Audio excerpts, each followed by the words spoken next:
Ayun. So, good evening sa inyo guys. Ngayon po ay Thursday, October 12, 2023. So, medyo ayaw pang gumalaw talaga ni PSE Market. So, konting-konti lang. 0 point something lang yung mga galaw natin from the past 3 days of trading po natin. So, nag-gain naman siya 0.15%. Kanina umaga, verde siya. And then, pre-close, yun, medyo nalaglag ulit yung index natin. Pero anyway, so at least hindi naman siya bumagsak dito sa ilalim ng MA20. Yun nga lang pag titingnan mo yung yung global market natin, 'di ba? Pag kinumpara mo sa Asian market, tayo lang yung hindi gumagalaw from the past 2 days. Ayan, 6,263.06. Pero meron namang good news, 'di ba? So meron tayong 19, late lang, no? 19.62 million na net foreign buy po sa kanya. Ayan, so kahit papaano, meron namang pumasok na foreigners dito sa market po natin. Okay? So, ito po yung ating mga trending stocks. Ano ba yung galaw natin dito? May mga berde, meron ding pula dito sa mga trending stocks. So, nanguna itong si FCG. So, finally, nag-breakout sa consolidation area. So, yun, maganda. Nag-breakout yung mga stocks natin. So, nag-up siya ng 5.48%. So, good naman. Okay naman yung galaw nitong si FCG natin. Pero meron siyang net foreign selling na 3.61 million. So, tignan natin kung tutuloy yan for tomorrow's trading. So, wala tayong nakita na catalyst. Parang ano lang to, technical breakout. Okay? Next, si dito natin, nag-up din pala. Nag-up din si dito. 1.25%. So, marami talaga nakabantay sa kanya kasi kahit konting galaw, nagdi-trending si dito natin. So, ang nakikita ko lang na post sa Investa is yung news natin sa kanya kapon na nag-step down si Mr. Dennis Uy. Tapos pinalitan siya na president ng ating dito telecoms. So tingnan natin kung may epekto yan for the coming few days, pero ngayon is nagko-console lang siya. So buti man nag-bounce siya kasi kahapon mapula itong si dito natin. And then third, wala pang trading kay SPDC, pero malakas na yung balita sa kanya na si Meralco is mag-invest sa kanya. So wala pa ako nakita na disclosure niya o meron na. Hindi ko lang meron tayong nabuksan kanina sa PSC Edge. So meron mag-invest sa kanya para ma-meet niya yung kanyang public float. So ibig sabihin, medyo malapit na po na magbukas itong si SPNEC. So marami nakabantay diyan. Ano kay expectation natin kay SPNEC? Pares ba kay ECBC yung galawan niya or tataas siya? Kasi yung bumili naman sa kanya, yung nag-invest sa kanya, public float niya, isang kilalang company, si, di ba, Manila Water. O Meralco ba? Manila Water yung nabasa ko sa kanya. So yung nakita ko, mamaya, basahin natin yung kanya disclosure. Okay, so medyo makakalaya na yung iba na nandito kay SPNC natin. SCC, nag-trending pa rin siya. So, meron pa rin siyang drop, negative 0.14%. So, iniisip ko, ba tayo umakyat nito nag-declare ng 9.9%, 'di ba, na dividends nung nakaraan. Pero siguro yun nga naka-price in na siya. So doon sa drop simula doon sa dalawang malaking red candle natin, 'di ba? Tapos medyo nag-up siya ng halos 10% din naman yung inakyat niya. So nandiyan na lang yung price action niya. Baka yun na yung bilang niya kaya hanggang doon lang yung price. Okay? So si Home hindi naman umakyat, nag-drop siya negative 0.56%. Meron siyang net foreign sell 499K, and then si PHR nabuhay yung ibang yung iba ng hina na stocks natin, nabuhay yung price. So PHR nabuhay 4.05%, meron siyang 435K na net foreign buy sa market. So October 12, tanda natin, bago magkatapusan, long holidays po tayo. So expect medyo mahina yung market during that time. Hopefully mag-spike siya. So pero tingnan natin, historically bumababa yung stocks kapag mahaba yung holidays natin. Okay? So disclaimer pa rin sa mga nanonood po ng channel natin, as usual, for education purposes lang po yung ating vlog. Wag mong gagamitin ito as a reason para mag-buy, sell, o hold ng ating stocks kasi pinag-aralan lang naman natin yung mga tapos na, and then meron pong risk na involved sa trading sa PSE market. Okay? So follow mo ako dito sa ating Palabi Trader na YouTube channel. Subscribe ka lang po para updated ka. And then join ka dito sa groups natin sa trading community. So kung gusto mo ng guide sa Philippine Market Trading Investing, or kung gusto mo nanonood lang, subscribe ka lang and then check mo yung trending stocks, company reviews, mga sample trades po natin, yung basic indicators. building fundamentals, yung mga risk management, sabi natin. Tapos yung ating mga PSE market studies. Ayan, marami na akong utang, marami na akong utang na vlog. So, hindi tayo nakapag-vlog. Follow mo ako dito sa Crypto ko to para sa mga play to earn games. So kung meron tayong update, sasabihan ko naman kayo. So pero ngayon, 'di ba, sabi natin, laglagan sa crypto. Follow mo ako dito sa social media, dito po sa ating Facebook account na Palaboy Trader at saka dito sa Facebook page natin na Palaboy Traders. Check mo na lang po. Sa articles, yung ating Bodega Peak para sa local market, US market na mga news at saka crypto. At saka sa money earners, sabihin natin, kukumbine na lang natin kay Budegitik. Kasi kukunti lang yung viewers natin dito, pero yung mga seryoso sa paghanap ng passive income, ayan, yan po yung mga examples naman natin. So, tingnan natin yung ating mga na-post. Hindi ko pa nakita yung summary ng Twitter. Saglit. Baka meron na si medyo, ayan, natatagal mag-upload si Philippine Stock Exchange natin. So, basahin natin yung pinaka-summary naman niya. Okay, so naka-share. Winner is property, 0.8%. So si Ali, medyo sumipa for today at saka si SMPH. Ang pinaka halos sideways lang naman yung iba. So services ang pinaka-drop pero maliit lang, negative 0.19%. Di ba si ICT medyo umakit pa nga siya. So net foreign buy for the first time, for the longest time, 19.61 million. Turnover value is maliit lang, 3.21 billion peso. Okay? So dito, ito yung mga binenta, BDO, Security Bank Union, Union Bank, tapos si ASEN, CAT, EMI, SSP, AC, DMC, AREITs, Converge, Cebu, at saka si MAC. So yung mga binili naman nila, si BPI, East West, Metrobank, AP, MER, CNPF, Green, AAB, AC, Ali, MEG. Yung mga, si MEG medyo mahataw na rin properties. Robinson, hindi natin napapansin. Globe at saka si Tel naman. CAT, Central Azucarera, Luisita is selling 200 hectares property to Lima Land of Aboitiz Group. So ito kaya yung si AP natin. Ito ba yung si AAB dito. Kaya umakyat si AP natin. Pero alam ko si AP yung pag-akyat niya, ongoing pa rin daw kasi yung yung share buyback. So tingin niya masyadong undervalued siguro yung kanya stocks. Okay? PLDT launches first sovereign cloud ePLDT.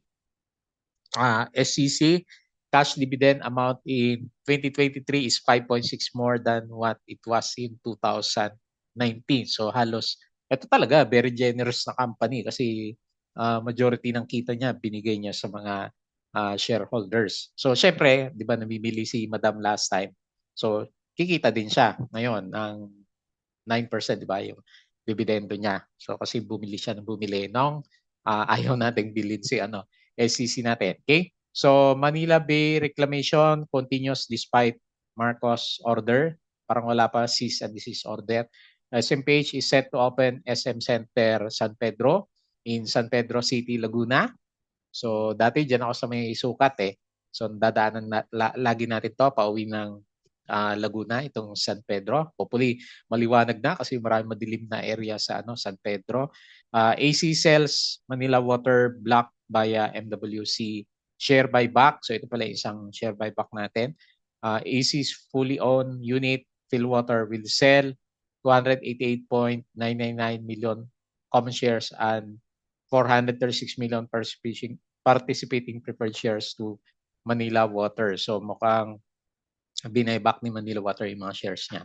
Okay, ACE WPI, first phase of reconstruction of Waterfront Manila and Casino Complex known as Pavilion is expected to be completed by 2024. DMCI to pay 19 billion in dividend payments. Ang laki, no? Alter reclassifies preferred shares, cut unit sales Starlock lot to Lima Land. Jollibee name management person of the year. Okay. DLL, payable, may ex-date na rin siya. BKR, special cash dividend din. Tapos si dito appoints new president, si Mr. Ernesto Alberto. Tanda ko, nagbibenta siya dati ng shares, di ba? So baka namili na ulit si Mr. Alberto. SMPH opens 84th Mall in Laguna. Okay, so yan si Manila Water. Parang hindi ko nabasa yung yung kay SPNEC natin.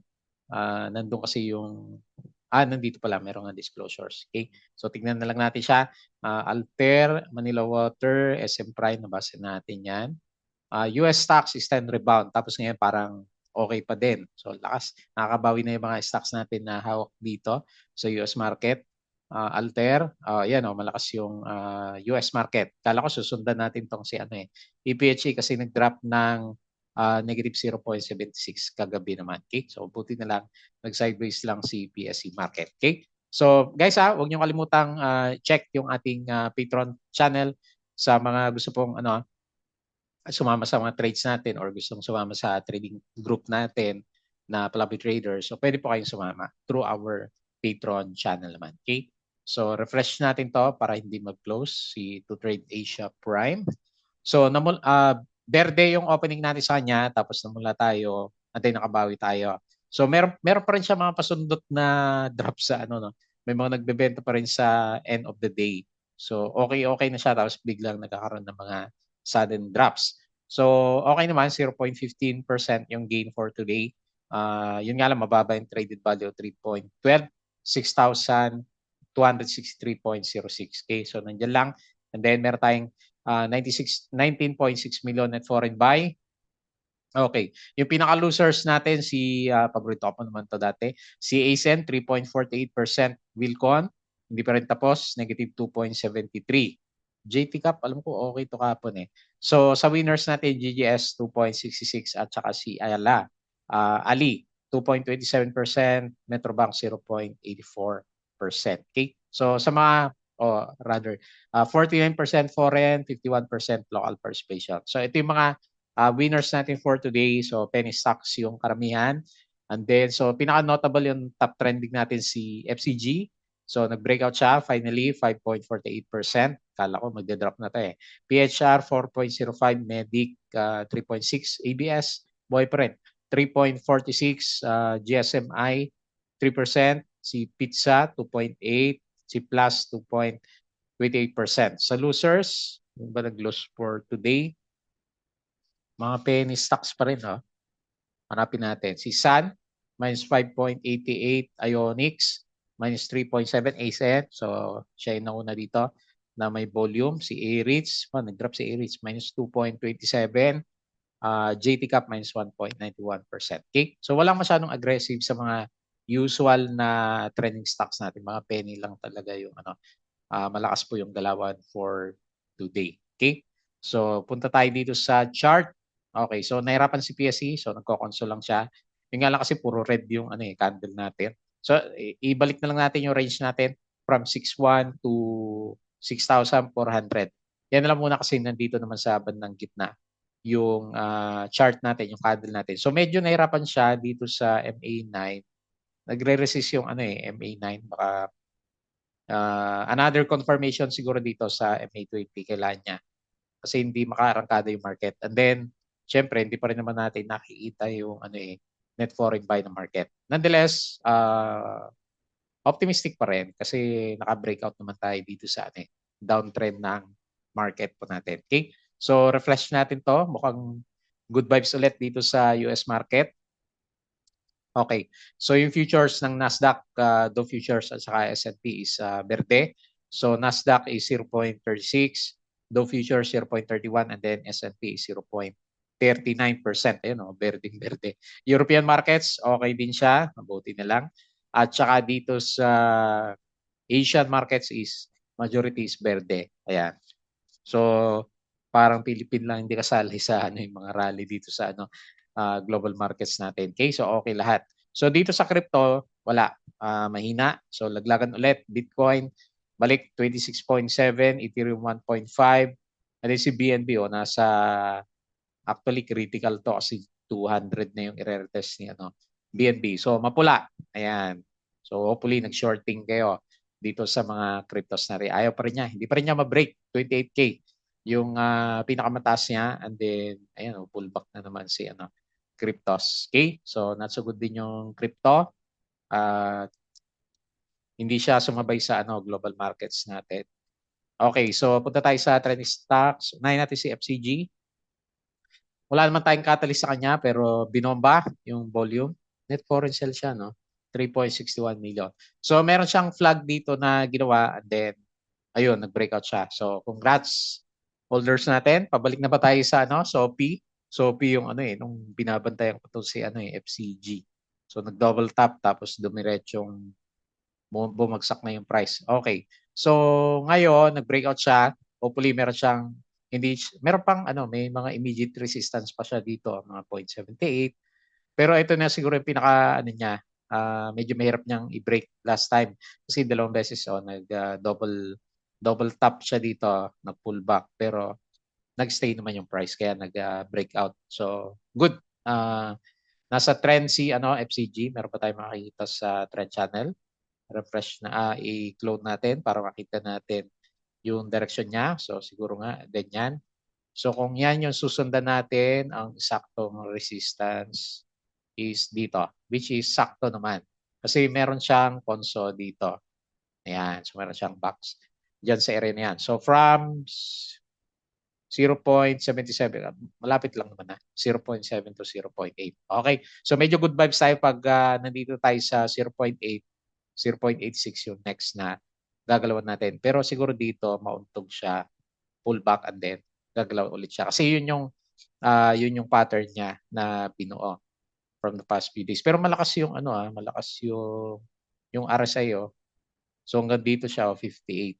So ayaw bumaba and then meron siyang volume dito. So nag-profit taking kaagad yung foreigners natin kasi lumabas yung 3.6 million. So 5.48%. Citysec call a buyer and then Star All HDI yung ating pinaka-seller. Nonetheless, okay naman yung price. Next, si dito. Okay, so nangangailangan ng catalyst dito natin. Medyo nagsa-sideways siya. Flag din ba yung binubuo natin kay dito? So, ayan. Watch out na lang kasi nasa siya. Nasa tuloy kung ito susundan mo, mababa. Pero nasa naman siya, MA9. Pero parang hindi match yung di ba, yung drawing natin. Parang ganito yung match sa kanya. So, tatanggalin ko yan kasi medyo wala sa trend. And then dito. 3.05 yung ating next na support. So ngayon, kung medyo mabasag yung flag, watch out, baka mag-break pa siya dito sa 3.46. Yung base naman sa indicator medyo mahina kasi yung MACD is pababa. And then wala pa rin tayo masyado makita na clear sign yung reversal ng RSI. Tapos medyo mahina yung volume niya eh. So, tingnan natin from the few days kung meron siyang follow-up. Baka nagpapahinga lang si dito. So, meron siyang up move 1.25%. Walang foreigners. Call Campos, ang buyer call Rehina yung ating pinaka-main seller. Next, SPNEC. So, wala naman tayong pag-usapan na chart. Pero meron na kasi siyang balita. Kaya medyo significant na pag-usapan si SPNEC natin. So, nandito yung niya, yung increase ng authorized capital stock kasi bibenta siya from 50 billion to 75 billion common shares. And nag-increase yung number of directors. So meron siyang sinet, pero matagal pa, no? Stockholders meeting niya sa November 14. Ibig sabihin hanggang November pa ba tayo? And then authorized to execute agreement for investor to subscribe in the company to support the above mentioned increase in authorized. So the conduct of follow FOO yung gagawin niya with an aim to support the expansion of company's project and ownership. Okay, so December 4 pa yung next meeting. So baka November, December pa natin makita na gumalaw si SPNEC. Baka mapapasko yung mga kasama natin na nandito pa rin kay SPNEC. Kasi ito yung date niya. So malamang dito niya i-announce yung okay, so wait natin yung dates ng follow-on offering. So wala naman kasing specific na date na nilagay si SPNEC. So balik tayo sa chart niya.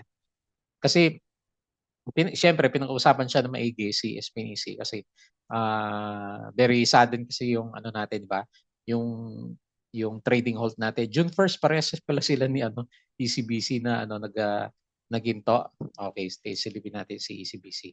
So siyempre ang natural reaction is parang pababa si ECBC natin. Medyo bearish siya ECBC. So siyempre ang notion natin sa kanya is baka meron din siyang buhos kasi nga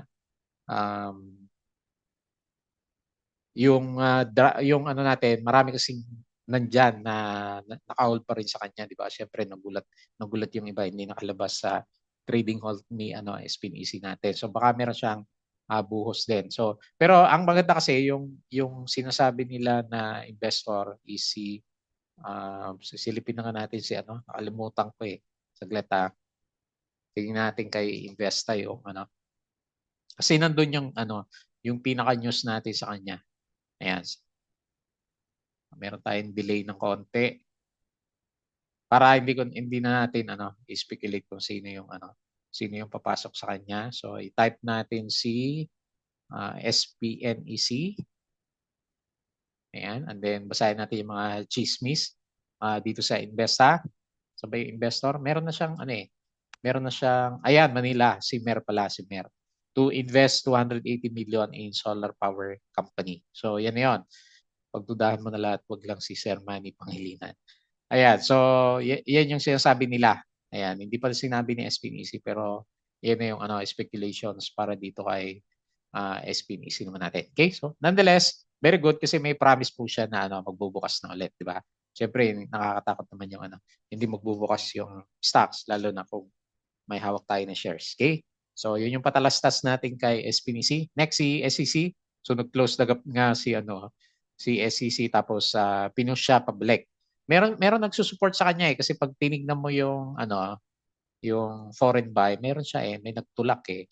So 0.14 yung drop niya for today, ayan 14.9. Net foreign buy, 14.9 million. So call Salisbury ang buyer, si UBS yata yan o Mandarin. Tapos call FMS yung ating pinaka main seller sa kanya. So intact pa rin naman yung trend natin kahit na nag-aantay na lang tayo ng kanyang pinaka-X date which is next week, di ba? Yung pinaka-X date natin sa kanya. So, remains to be seen kung meron pa siyang ipipitik o sabi natin na price in na dito. Kasi simula dito, sabi nga natin, noong nakaraan hanggang sa dito, sakto siya, halos 10% na, di ba? So, baka doon na kinumpute. Pero nung bago siya i-announce, nandito lang siya eh. Iniisip ko nga aakyat to ng 9% last time. Pero hindi naman. So anyway, nasa trend pa naman. So chart na lang pagbasehan natin kay SPNEC. And okay pa naman yung RSI kasi above siya na 50 level. So ang gusto ko lang sa kanya, meron siya net foreign buy na ilan yun? 14 million, di ba? 14.9 million. Okay? So yun lang muna yung ating news kay SEC. And then si Home, mukhang pagod na si Home. So decision making siguro bukas, watch out na lang yung MA9 kasi yun yung pinaka-support. Tatlong araw na tayo puro red yung candle. So baka merong kabado na para kay Home natin, di ba? Kasi panalo na sila kung susukatin mo mula dito sa breakout, di ba? So more than 10% na niya. Pero parang flag din, di ba? Parang flag. So meron siyang flag dito and then another flag formation. Wag lang siya mabutas. Hindi na siya flag pag nabutas yung trend natin. Okay? So kanya lang muna yung pinaka-trend natin kay Home. Wala naman tayong dito. Masyadong foreigners. Minus 0.26% loss for today. Net foreign sell is minus 499K. Call first stress ang buyer and then star all call yung ating pinaka-main seller. And then lastly, si PHR. So nabuhay yung ibang stocks nga natin. So nag-flag din siya. Ayan. So meron siyang konting untog na. Ayan, nag-flag din siya. Pero breakout sa flag. So kung meron siyang bullishness is tama-tama yung setup niya para sa continuation ng pattern natin. Okay? So okay yung galaw. Friday bukas. So magkakalaman kung itutuloy niya. Okay naman lahat ng indicators. Volume-wise, si PHR, tignan natin. Nag-up siya 4.05%, 400K net foreign buy. BDO, SB Equities, ang buyer, call FMS yung ating seller. Ayan. So, ayan, buti nila nag-bounce siya dito sa MA9. Ibig sabihin, MA9 yung stronger support ni PHR. Ayan, nag-close the gap na lang siya dito pala. Close the gap, no? So, close the gap, nag-retest sa gap. Ayan, nag-retest sa 0.7 and then binalik niya. Okay? So, ibig sabihin, nandiyan pa rin yung mga traders natin. Okay? So yun lang muna yung ating review for today. So meron pa tayong isang araw. Hopefully mag-green naman yung market kasi 1, 2, 3, 4. Wala pa tayong magandang trade for this week. Okay? So yun lang muna yung ating review for today. So bago tayo close, please don't forget to subscribe dito po sa ating Palabi Trader na YouTube channel. Join ka sa group kung gusto mo ng guide. Crypto ko to, Facebook account, Facebook page, Budagipig, Money Earners, Twitter, and then Patreon. So mga gusto pong sumali, mag-support sa channel. Sali lang po kayo dito sa Patreon chat naman. So yun lang, maraming salamat. Kita po ulit tayo bukas.